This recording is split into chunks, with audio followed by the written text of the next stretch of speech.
Boa noite para quem está chegando. Estou aqui esperando vocês. Obrigada por terem vindo. Daqui a pouquinho a gente já começa.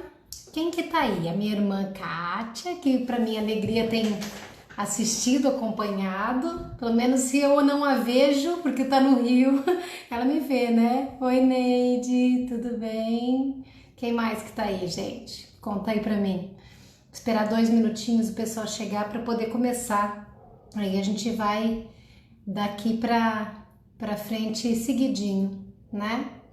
Espero que vocês estejam bem, que esteja tudo em paz, tudo tranquilo, que os problemas estejam controláveis, que a saúde esteja perfeita, né? Não só para vocês, mas para todas as pessoas. Oi, Eduardo, tudo bem? Beijinho na Maviane e nas crianças. Tudo bom, Carlos? Como vai? Sejam todos bem-vindos, né? Vocês já são mais presentes aqui. Oi, Rosa, tudo jóia? Mais presentes aqui na página do Nova Luz do que eu, né? Não machuquei a mão, não. É que eu tenho história de trabalhar em casa, muito computador, e chega ao final do dia tá cansada. Eu passo um desses produtos assim que para ajudar a não ficar dolorido e durmo com isso aqui na mão para aguentar o tranco no dia seguinte, né? Tá tudo em ordem sim, não machuquei não. Então, a gente vai conversar um pouquinho hoje sobre um tema que eu particularmente adoro, vivo comentando nas minhas palestras, mas eu vou fazer uma palestra especificamente sobre o tema. Como já são 8h02, eu acho que a gente deve respeito a quem chegou no horário. O pessoal vai chegando aí, eu vou falar bastante, então eu vou começar, tá bom? Vou fazer o que eu sempre faço, para quem me acompanha sabe, eu começo do zero me apresentando, porque depois eu corto essa introdução, coloco disponível no YouTube, para se for útil o meu vídeo possa não entediar as pessoas com as conversas que não são necessárias, tá bom? Oi, linda, você tá bem? Ruth, tudo jóia? Então tá bom. Então vou começar do zero, começando agora, né? Olá, pessoal, boa noite. Eu sou a Vânia Munhato de Vasconcelos. Vim conversar um pouquinho com vocês nessa noite, falar de espiritismo, fazer um bate-papo aqui. Na verdade, eu faço o bate-papo, vocês perguntam se quiserem por escrito. E aí, qualquer coisa, nós, depois o pessoal da página e eu mesma, óbvio, venho para responder se for o caso.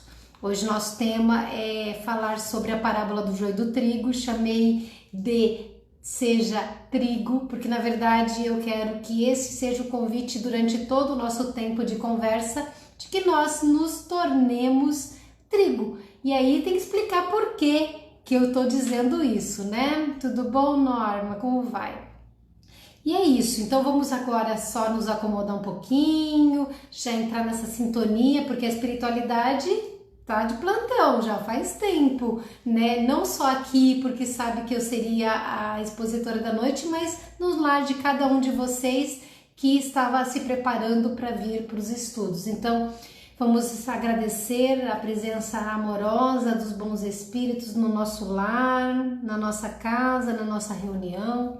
A presença sempre perfeitamente, não só amorosa, mas cheia de impulso, de alegria, de incentivo do nosso Mestre Jesus, que veio nos ensinar a nos tornarmos mais fortes, mais corajosos, mais amorosos, mais bondosos. E óbvio, o amor de Deus por todos nós sempre presente dentro e fora de cada um dos seus filhos, dentre os quais nós nos colocamos, somos filhos de Deus. Que nós possamos nessa noite, com as bênçãos do Pai Maior, com a proteção de Jesus, com a inspiração dos nossos mentores amigos, os mentores do Centro Espírita Nova Luz, os nossos mentores individuais, poder ter uma noite agradável, tranquila, onde muita energia do bem, muita energia de amor e de conhecimento possa passar entre nós, ficando no nosso lar, entre os nossos familiares e os nossos amigos. Que todos aqueles que posteriormente vierem a assistir este vídeo, esta live, também possam receber de mesmo modo, com a mesma energia, todo esse amor que nos envolve nesse instante. E sendo assim, pedimos a permissão do Pai Maior, de Jesus e dos bons Espíritos para iniciar os nossos estudos. Que assim seja, graças a Deus. Então tá, para quem chegou depois, que eu não cumprimentei na parte anterior, todos bem-vindos, muito obrigada. Vamos falar um pouquinho então sobre ser trigo, mas para que nós possamos saber o que é ser trigo, nós temos que conhecer a parábola do joio e do trigo. Uma coisa interessante dessa parábola é que ela não é contada na doutrina espírita como outras parábolas são. Ela é mencionada em alguns momentos, a palavra joio, a palavra trigo, elas são mencionadas, por exemplo, no Evangelho segundo o Espiritismo tem 2 ou 3 menções, mas ela é uma parábola que foi mencionada somente por um evangelista, só um, que é Mateus. Mateus falou dessa parábola no capítulo 13, versículos 24 a 30, lá do Novo Testamento. Então, dos apóstolos, dos discípulos de Jesus, quem falou da parábola do joio e do trigo foi Mateus. Uma referência para vocês. A parábola é a seguinte: tinha um dono de uma terra, nós vamos chamar de semeador, de agricultor, de lavrador, enfim, esse semeador passou o dia trabalhando. Ele foi lá, arou seu terreno todinho, com a ajuda dos seus empregados, dos seus colaboradores, certamente, mas ele foi lá e passou o dia semeando. O que ele semeou? Ele semeou trigo. E ele, durante o dia, naquele trabalho feliz que ele estava, ele passou, os floreios são meus, tá, gente? Essa parte do feliz foi minha, mas os floreios, então, estão indo da minha parte para contar a história. E ele foi lá, feliz, obviamente, trabalhando, fez todo o seu trabalho, chegou no final do dia, cansado, no pôr do sol, foi para casa, alegre, porque ele pensou que tinha cumprido a sua missão, o seu trabalho, aquilo que se predispôs, porque aquele trigo, um dia, isso era o motivo da felicidade dele, aquele trigo seria o pão na mesa de alguém, seria o alimento de algumas famílias, e ele gostava dessa ideia. Então ele foi para casa e descansou. Ele e os empregados dele, todos foram dormir cansados. Adormecidos, não se preocuparam. Mas este homem, esse lavrador, esse agricultor, esse senhor daquelas terras tinha um inimigo. E esse inimigo tinha inveja, tinha vontade de prejudicá-lo. Ele queria que aquela plantação, que aquela semeadura não desse certo. Ele era mau e, como toda pessoa má, ele quer prejudicar o seu desafeto. Ok, o que eu vou fazer? Pensa ele. E aí ele vai e resolve semear na mesma plantação de trigo sementes de joio, que é uma outra planta. Por que ele escolheu o joio? Porque o joio é uma planta que se confunde na aparência, pelo menos até determinado ponto, ela se confunde com o trigo. E ela, se ela for consumida, ela é uma planta que pode até prejudicar a saúde, ela é venenosa, então não é uma planta para se consumir. Vocês já devem ter ouvido falar do joio com a palavra cisânia, que se usa quando tem briga, quando tem discussão, quando tem uma pessoa semeando confusão em algum meio. A cisânia também é joio, é a mesma coisa. Então, esse inimigo muito astuto foi lá na calada da noite e semeou o joio, as sementes do joio junto com as sementes do trigo.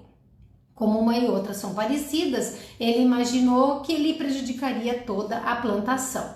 Bom, ele fez isso nessa intenção maléfica, mas ele se aproveitou do quê? Do sono dos empregados daquele senhor, que já tinha trabalhado durante o dia e ninguém observou que estava acontecendo isso, estava lá todo mundo adormecido. Aí terminou a sua plantação, foi embora. Um tempo depois, as espigas do joio e do trigo começam a aparecer, os brotinhos começam a crescer, as plantinhas são parecidas e depois de um tempo começa a ter os brotinhos das espigas de cada planta. E aí os empregados, os trabalhadores, chegam para o senhor deles, o patrão deles, e diz assim: senhor, você não plantou aquele dia, as sementes não eram só de trigo? Como é que pode estar nascendo joio no mesmo terreno que foi tratado, que foi cuidado? O fazendeiro, o agricultor, ele já tinha percebido a maldade do seu inimigo, ele estava esperto, e aí ele disse assim: é que um inimigo foi lá e semeou.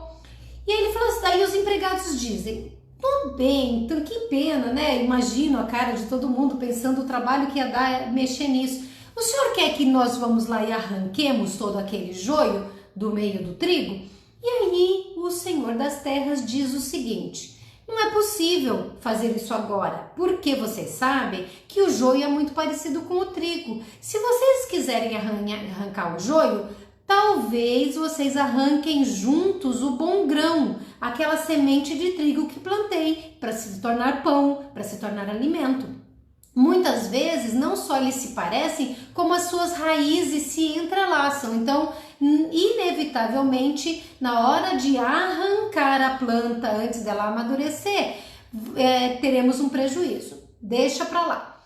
Deixe que as plantas, que é o joio e o trigo, cresçam juntos. Na época adequada, na época da colheita, eu pedirei aos ceifeiros que separem, que colham primeiro o joio e depois colham o trigo. O joio será amarrado em feixes e mandado para queimar, e o trigo será colocado lá no meu celeiro. Essa é a história, a parábola que Jesus contou. Só que Jesus, ele era muito perspicaz, muito inteligente, e ele deixava que as parábolas fossem temas cotidianos. Então falava de agricultura, falava de vida comum da época em que ele vivia, mas nem sempre os seus discípulos, as pessoas que o ouviam, compreendiam. Então alguém perguntou a Jesus: Jesus, explica para nós essa parábola, o que significa? E aí vem as explicações rapidamente que eu vou desenvolver daqui para frente. Semeador, quem é o semeador? O Filho do Homem de Jesus, que nós entendemos ser o próprio Cristo, ele que estava naquela época semeando os bons frutos, semeando o conhecimento, semeando valores, ajudando com que as pessoas se tornassem boas, certo? E o campo é o mundo onde está sendo semeado, em todos os lugares estão sendo semeados, foram semeadas essas boas sementes. As boas sementes, obviamente, são os filhos do reino, aqueles espíritos, aqueles que são os bem-intencionados, os que já estão evoluindo, os que estão se desenvolvendo, e certamente os também missionários que vieram para continuar levando a palavra do Filho de Deus, do Filho do Homem, como ele se intitulava, para todo o campo, para todo o mundo.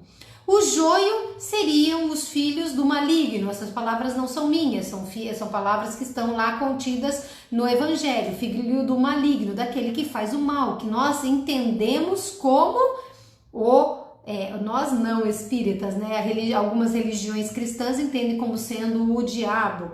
E o inimigo é o próprio diabo, ou então, para nós espíritas, aqueles que são espíritos atrasados, que ainda são imperfeitos, que privilegiam a maldade. A colheita, no contexto bíblico, no contexto da parábola, ela seria o tempo final dessa existência. E eu também vou conversar um pouquinho sobre isso, o meu entendimento que transcende um pouquinho essa parte, mas essa é o entendimento. E os encarregados da colheita seriam o que o Evangelho chamou de anjos, mas os bons espíritos, aqueles que vêm para quando nós chegamos nos nossos momentos, né, de dizer assim, esse aqui é bom, esse aqui não é bom. Sabe aquela história da separação dos bons e dos maus? Pois é, seriam esses espíritos elevados. Aí Jesus diz mais ou menos o seguinte, que esta parte eu vou ler para vocês ficarem bem certinho. Assim como o joio é colhido e queimado no fogo, também acontecerá no fim desta era, diz Jesus. O Filho do Homem enviará os seus anjos e eles tirarão do seu reino tudo que faz tropeçar e todos os que praticam o mal. Eles, esses anjos, os lançarão, estes que estão fazendo tudo que tropeça, que faz de tropeço e os que fazem tropeçar, eles os lançarão na fornalha ardente, onde haverá choro e ranger de dentes. Então os justos brilharão como o sol no reino de seu Pai. Aquele que tem ouvidos de ouvir, ouça. Veja, Jesus falou de anjo, falou de final dos tempos, falou de várias coisas na parábola, falou de diabo, falou de fornalha, falou de queimar, etc, nos leva a certos entendimentos que eles adentram o pensamento de religiões como da Igreja Católica, o catolicismo e os evangélicos. E nós respeitamos profundamente os pensamentos deles, mas nós temos que olhar a ótica espírita.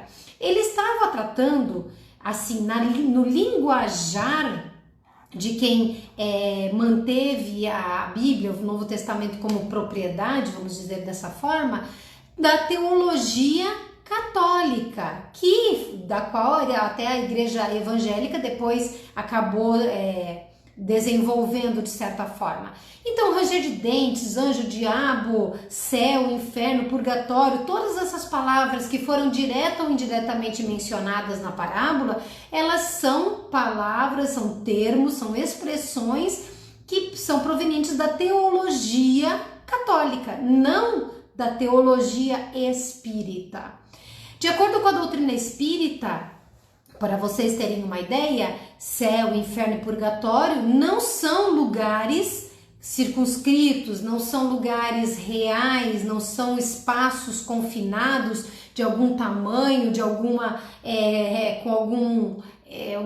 materialidade. Dentro de algumas religiões, eles entendem dessa forma. Mas para a doutrina espírita, não, é um estado de alma, é um estado de espírito, significando dizer que qualquer momento, qualquer situação, em qualquer lugar, com qualquer pessoa que eu esteja, eu posso me sentir no céu ou no inferno. Eu posso me sentir bem ou mal, eu posso ter momentos de sofrimento, de angústia, de dor, de doença, de preocupação, de ansiedade e estar assim com todo mundo fazendo festa à minha volta.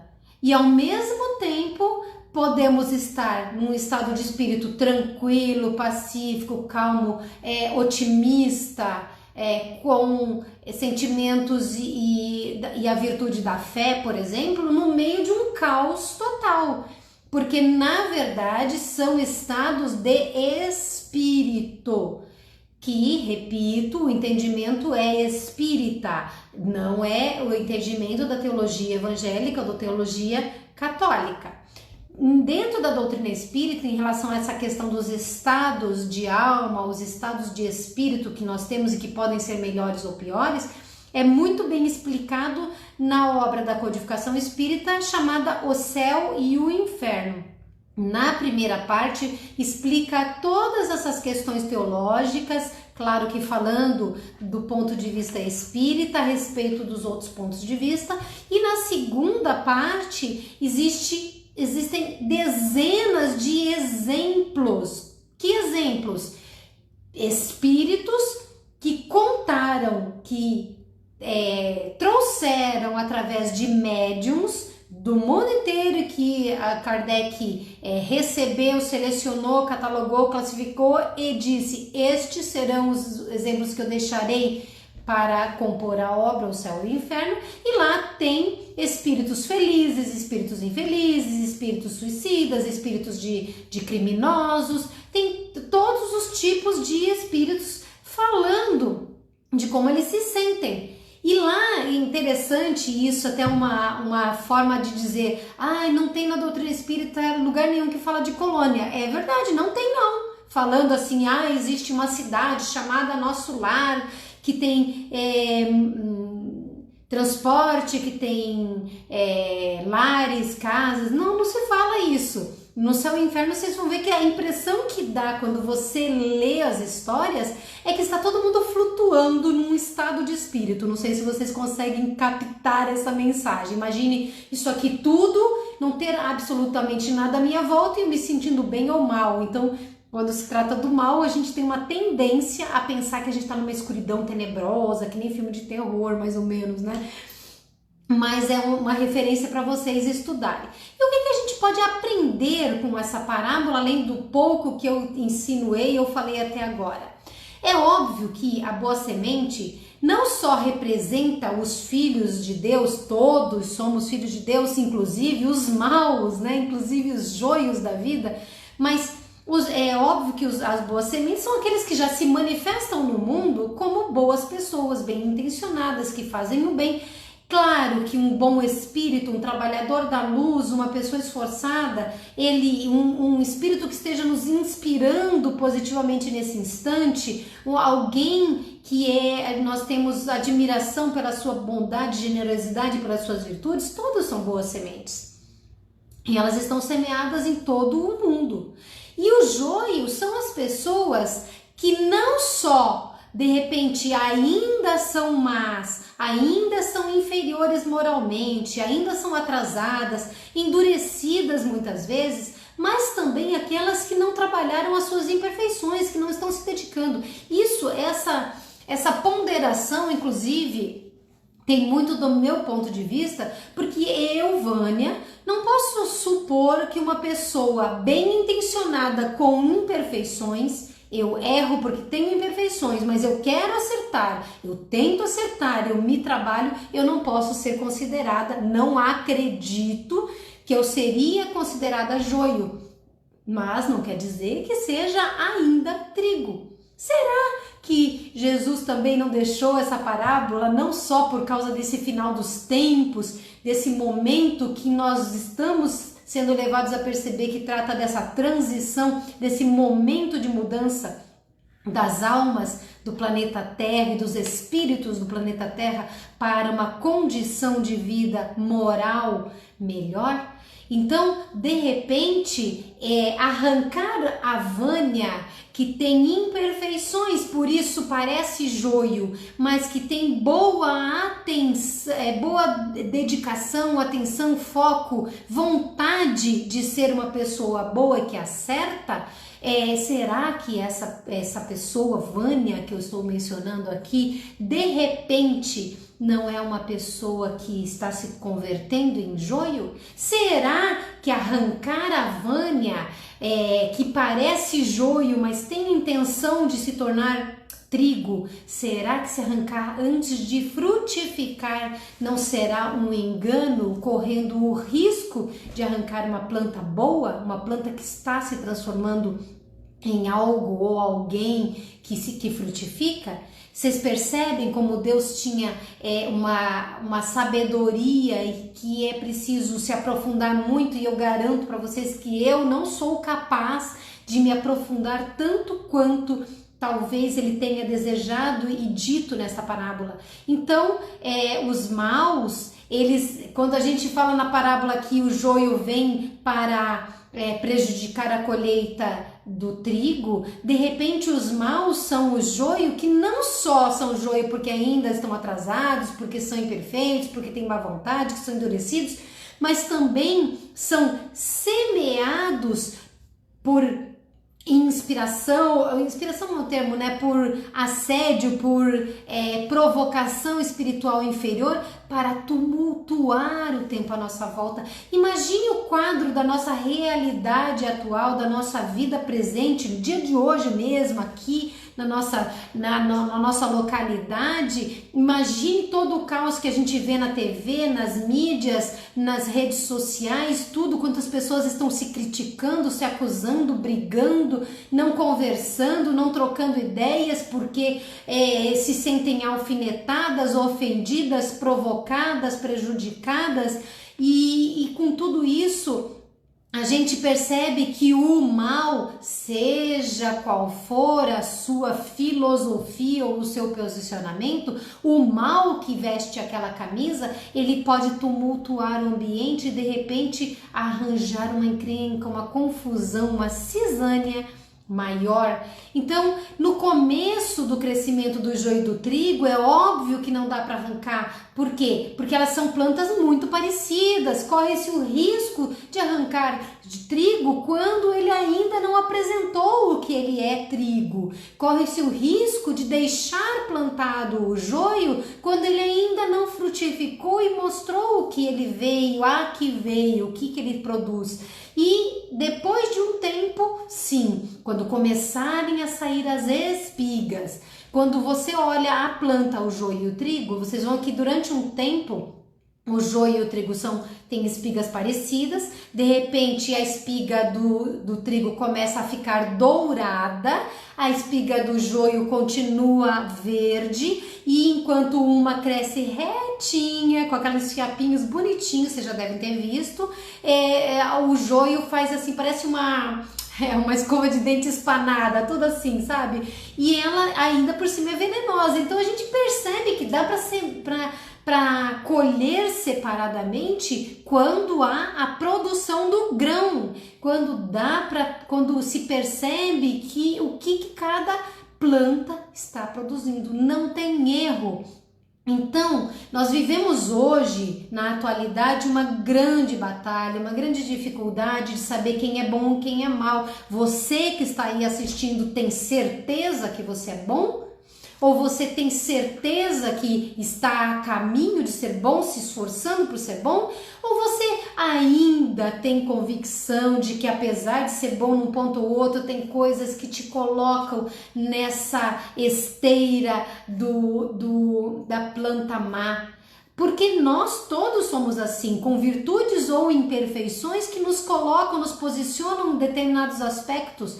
Então nós temos que ver o que pesa mais em nós. Porque neste momento, e a transição planetária, no meu ponto de vista, de acordo com as palavras da doutrina espírita, nas obras da codificação, já vem se desenvolvendo desde a época de Kardec. Eles falam abertamente que o processo de transição já começou naquela época. Eu não posso crer que vai levar 300 anos para que esse processo se concretize. O que eu posso acreditar se desde Kardec, final do século XIX, já estamos num processo de entrada no mundo de regeneração e final de mundo de expiação, significa o seguinte, que nós temos fases, como se fossem, que exemplo eu poderia dar? Uma estrada, aqui perto de mim tem a Bandeirantes, 5 ou 6 pistas, dependendo do trecho.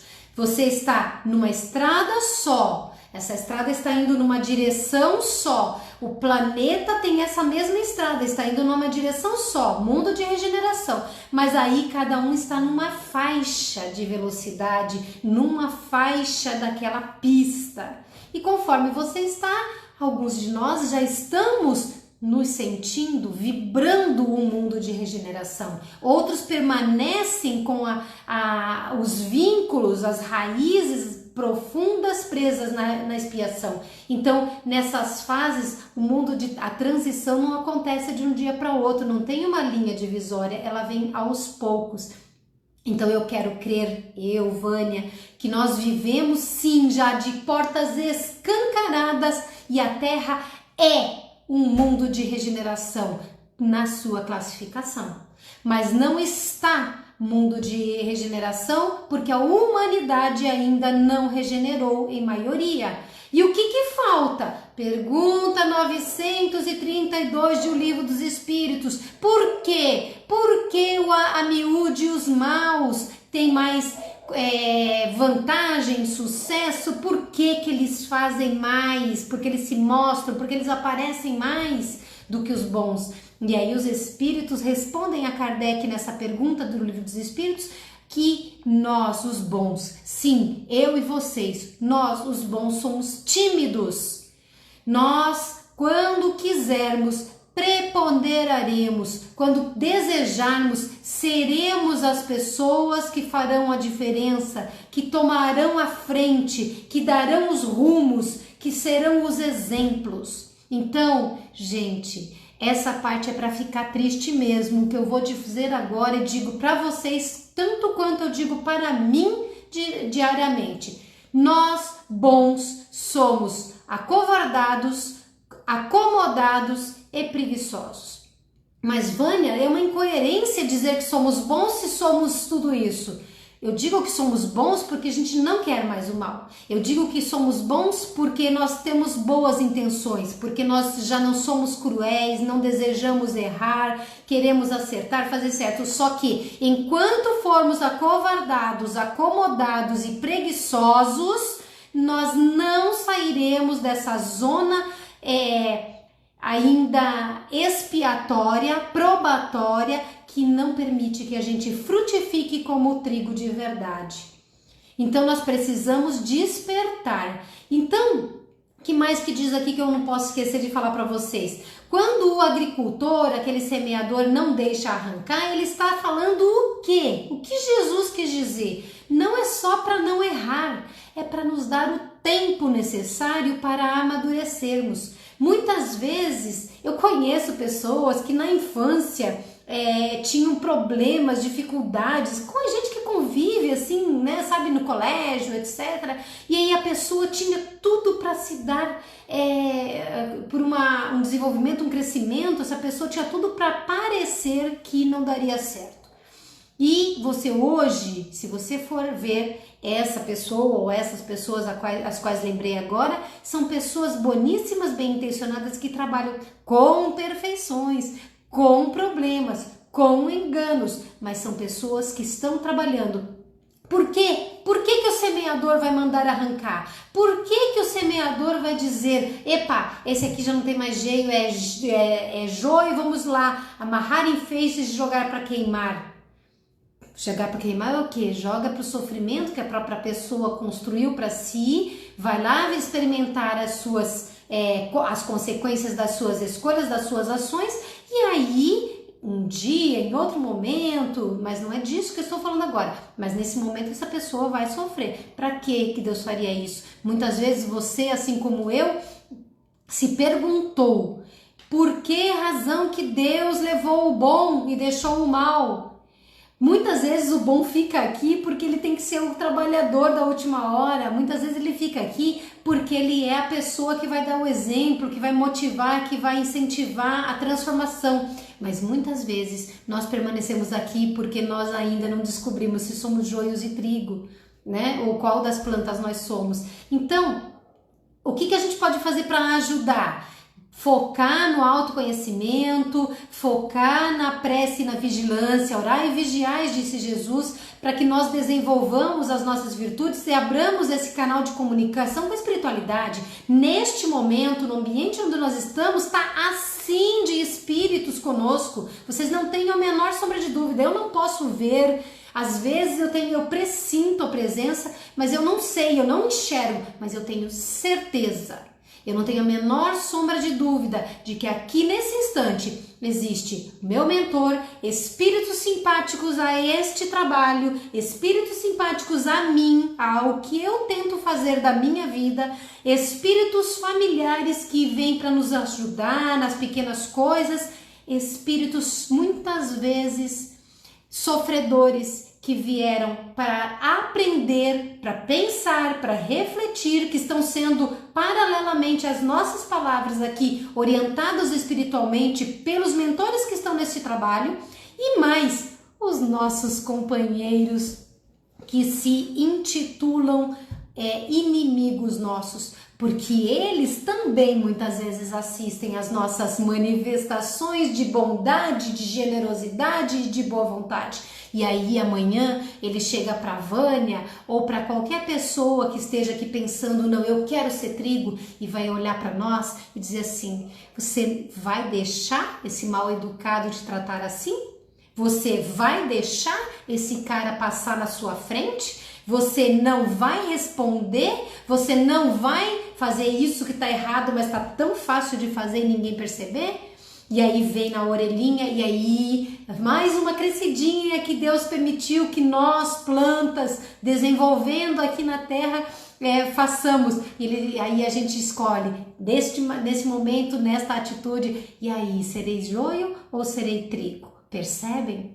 Eu sempre falo nas minhas palestras que esse crescimento de extremos em que as pessoas aqui na Terra, nossa, até me emociona toda vez que eu falo isso e penso isso, e tenho certeza que é também a presença de bons espíritos, que o fato de nós estarmos vivendo aqui na Terra um momento de tanta dificuldade em tantas áreas, dificuldade de valores, dificuldades morais, dificuldades de princípios, dificuldade de saber a verdade, de escolher o melhor lado a partir de conceitos e fatos reais que não sejam enganação, dificuldades de saúde, materiais, enfim, todas essas dificuldades que nós passamos agora. Por que Deus permite? Para nos dar a oportunidade de escolher se somos joio ou se somos trigo. E eu convido a cada um de vocês, como falo para mim todos os dias, é preciso ser trigo, é preciso frutificar, é preciso contribuir com a seara do Cristo, porque Jesus veio como semeador, plantou grandes verdades, multiplicou sementes, deixou trabalhadores da luz aqui entre nós, nos utiliza como trabalhadores da luz naquilo que nós queremos fazer e já podemos fazer de bom, e nós precisamos fazer jus a essa confiança. Nós não temos na terra pessoas más, pessoas inferiores, moralmente falando, atrasadas, equivocadas, porque Deus esqueceu aqui na terra, ou porque Ele está dizendo que a gente tem que se virar. É porque Deus confia que aquelas pessoas que nós apedrejamos muitas vezes com palavras, com dedos em riste, com críticas acirradas, são pessoas que em algum momento se virarão, se focarão em uma outra produção. Lembra quando a doutrina espírita explica, principalmente lá no Livro dos Espíritos, que nós não devemos antecipar a morte um segundo que seja, por isso que o Espiritismo é contra a eutanásia. Nesse último segundo de vida, eu que fiz só mal na minha vida, que só maltratei, que só cometi erros, que fiz tudo quanto é crime, me arrependo. Nesse último segundo disse, nossa, se eu tivesse tempo, ponto, morri. Esse pensamento já acabou de transformar-me em potencialmente trigo, e todo o meu destino na espiritualidade, ou melhor, na erraticidade, esse período entre duas encarnações, se converte não no sofrimento irremediável por um tempo dentro dos umbrais mais atrasados, mais profundos, mas nas colônias ou nos postos de tratamentos em que os espíritos dirão, que bom que você se arrependeu, vamos recomeçar. Então, Deus sabe muito bem o que está acontecendo aqui, e a gente não pode esquecer que Ele tem consciência, e se está acontecendo é porque Ele permite, porque Ele sabe que a produção final disso tudo é proveitosa, é positiva, e Ele conta comigo e Ele conta com você para ajudar nessa obra. Então, nós vivemos sim uma luta entre joio e trigo. Qual é a planta que vai prosperar? Nós vivemos sim uma luta muito acirrada entre o bem e o mal, que acontece na vida carnal, material, mas acontece grandemente também na vida no campo espiritual também. E no campo mental a gente consegue brigar entre o bem e o mal dentro da nossa cabeça, a gente não sabe escolher, mas tudo isso nós podemos enxergar na vida dizendo, olha Deus, dá uma força aí, porque tá difícil para mim, eu estou cansado, eu estou com medo, eu não compreendo, mas eu confio. E se eu confio, eu te peço, me fortalece para enfrentar. A gente não deve pedir apenas a cessação das nossas provas e dificuldades, mas compreender que se elas não cessaram, é porque nós ainda podemos ser mais porque nós podemos ainda oferecer mais e nós seremos, eu tenho muita convicção,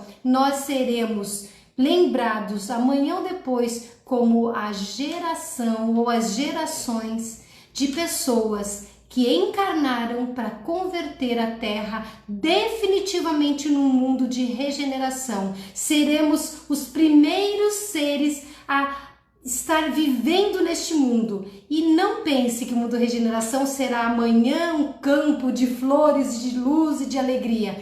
Vai ter muito trabalho, muita coisa para consertar, muitas dificuldades. Mas se você e eu, nós tivermos certeza disso que eu estou falando e que nós estamos interpretando da parábola, nós teremos o céu em nós, viveremos a alegria e a paz íntimas, não importando as tempestades que aconteçam no mundo aqui fora.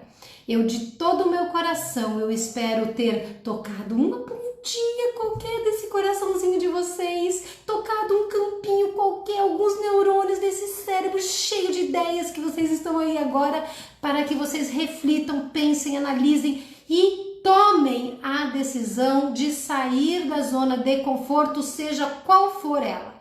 Sair para a coragem, sair da parte cômoda para a atitude e sair da preguiça, fazer alguma coisa. Eu não estou dizendo o que, é qualquer coisa boa para a gente mostrar para Deus que nós somos joios. Sejam joios e me ajudem cobrando de mim cada vez que vocês escrevem, que vocês me acompanham aqui, vocês acabam fazendo também a cobrança. E aí, Vânia, você continua sendo... Seja um joio não, seja um trigo, né? Olha, acho que eu troquei a frase, depois eu vou ter que rever essa parte da gravação. Mas não sejam joio, sejam trigo. Nós precisamos produzir o bem, tá bom? Beijo para todos. Vamos encerrar com a nossa prece, pedindo que quem quiser pegar o seu copinho de água, já talvez esteja aí para ser medicado pela espiritualidade amiga, que vocês possam se posicionar da forma mais confortável, que vocês estejam pensando agora em tudo de bom que vocês querem na vida de vocês e que todos os males que eventualmente cutucarem aí sejam transformados em uma sombra assim que vai esvaecendo, sumindo debaixo da luz. Nesse instante nós sentimos Deus em nós. Nós percebemos a presença de Jesus e dos bons espíritos no nosso lar. Nós imaginamos que somos muito maiores do que somos, porque neste momento nós podemos nos ver fora da Terra, de fora da Terra, olhando o planeta azul e pensando que de nós, junto com o Mestre querido, junto com tantos espíritos iluminados, sai amor, sentimentos de bondade, de caridade, de solidariedade e uma luz espiritual gritante, brilhante, enorme, gigantesca, que se soma e invade todos os recantos do planeta, na espiritualidade e na parte material, em todos os campos, na vida vegetal, na vida animal, no campo hominal, entre todas as pessoas boas e más, naqueles que pensam como nós, como diferente de nós, que gostam, que estão dormindo, que estão acordados em qualquer lugar do mundo. Que tudo seja envolvido por esta luz da qual nós participamos de uma forma pequena ainda, mas que já estamos treinando para doar um pouco mais.